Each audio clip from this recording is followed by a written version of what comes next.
जय जय श्री राम। आपका स्वागत है हमारे चैनल मंगल ज्ञान दर्पण में। साथियों, रोजाना की तरह आज भी हम आपके लिए एक नई कथा लेकर के आए हैं। मुझे उम्मीद है ये कथा आपको जरूर पसंद आएगी। आज हम सुनाएंगे आपको कि एक समय राजा दशरथ जब युद्ध कर रहे थे तो राजा दशरथ का रथ का जो धुरा टूट गया था, तो उस धुरे की जगह पर रानी कैकेयी ने अपना हाथ कैसे लगा दिया। साथियों, ये कथा आपको जरूर पसंद आएगी। अगर ये कथा आपको पसंद आए तो मेरे चैनल को सब्सक्राइब और वीडियो को लाइक तथा कमेंट में जय श्री राम अवश्य लिखें। साथियों, ये छोटी सी कथा आप पूरा श्रवण करें। पूरा श्रवण करने से ही हमें इस कथा का पूर्ण ज्ञान प्राप्त हो सकेगा। साथियों, एक समय की बात है जब राजा दशरथ वृद्धावस्था के समीप जब पहुंच रहे थे तो राजा दशरथ के कोई संतान नहीं थी और उनके तीन रानियां थीं, कौशल्या, कैकेयी, सुमित्रा। लेकिन उनकी विशाल अयोध्यापुरी सब सूनी थी, क्योंकि उनके कोई पुत्र ही नहीं था।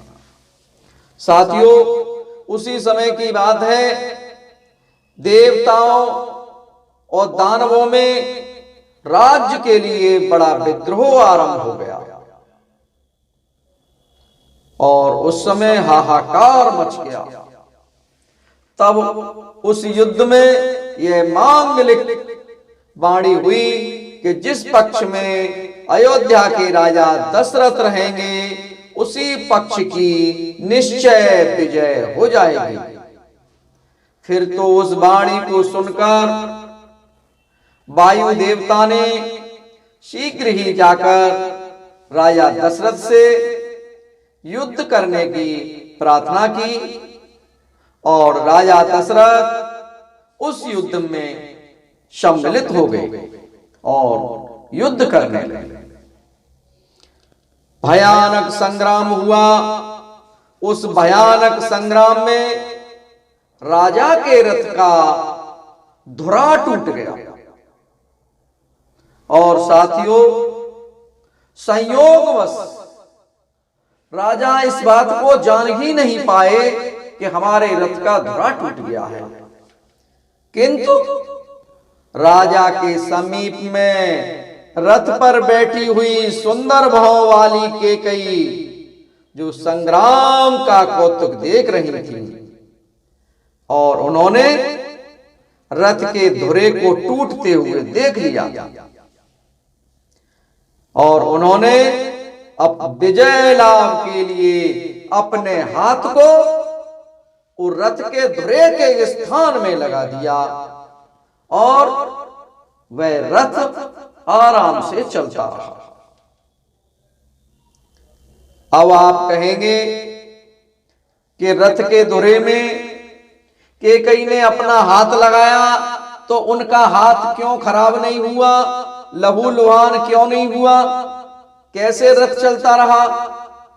तो साथियों, इसके पूर्व जन्म की कथा हम आपको बताते हैं कि पूर्व में जब कैकेयी का शैशव था तो उस समय कैकेयी ने एक सोते हुए मुनि का मुंह स्याही से काला कर दिया था और उन मुनि ने कैकेयी को श्राप दिया था कि तेरा भी मुंह अपयश से ऐसा काला हो जाएगा कि कोई देखना नहीं चाहेगा। फिर जब वे मुनि चलने लगे तो बड़ी भक्ति से कैकेयी ने उन मुनि जी का जो दंड जमीन पर पड़ा हुआ था उसको उठाकर उनके हाथ में पकड़ा दिया। इस बात से प्रसन्न होकर उन मुनि जी ने पुनः केकई को यह वरदान दिया कि जा, समय पर तेरा हाथ वज्र के समान कठोर हो जाएगा और किसी भी प्रकार से उसे आघात नहीं पहुंचेगा। उसी वरदान को स्मरण करके केकई ने अपने हाथ को धुरे में लगा दिया था, इसलिए उस केकई के हाथ को कोई नुकसान नहीं पहुंचा था। साथियों, उसी संग्राम में दैत्यों को विजय करने के पश्चात केकई के इस साहसपूर्ण कार्य को देखकर राजा दशरथ ने प्रसन्न होकर रानी को 2 वरदान मांगने के लिए कहा, किंतु रानी केकई ने दशरथ जी से उन दोनों वरों की अपने पास ही रखने का अनुग्रह किया। उन्होंने कि ये वरदान मेरे आप अपने पास ही रख लो, मैं फिर कभी उन दोनों वरदान को मांगूंगी और अभी आप मेरी धरोहर के रूप में इन्हें अपने पास ही रहे दें। तब बहुत अच्छा, ऐसा कहकर राजा दशरथ जी अपनी स्त्री के साथ, अपनी पत्नी के साथ अयोध्या लौट आए। साथियों, हमने आपको बताया कि वह हाथ केकई का जो रथ में लगा था उसको नुकसान क्यों नहीं पहुंचा।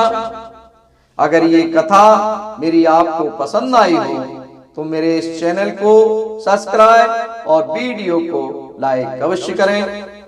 इसी तरह फिर हम कल मिलेंगे एक नई कथा के साथ। तब तक आप लोगों को बहुत बहुत धन्यवाद। बोलिए श्यामद रामचंद्र भगवान की जय।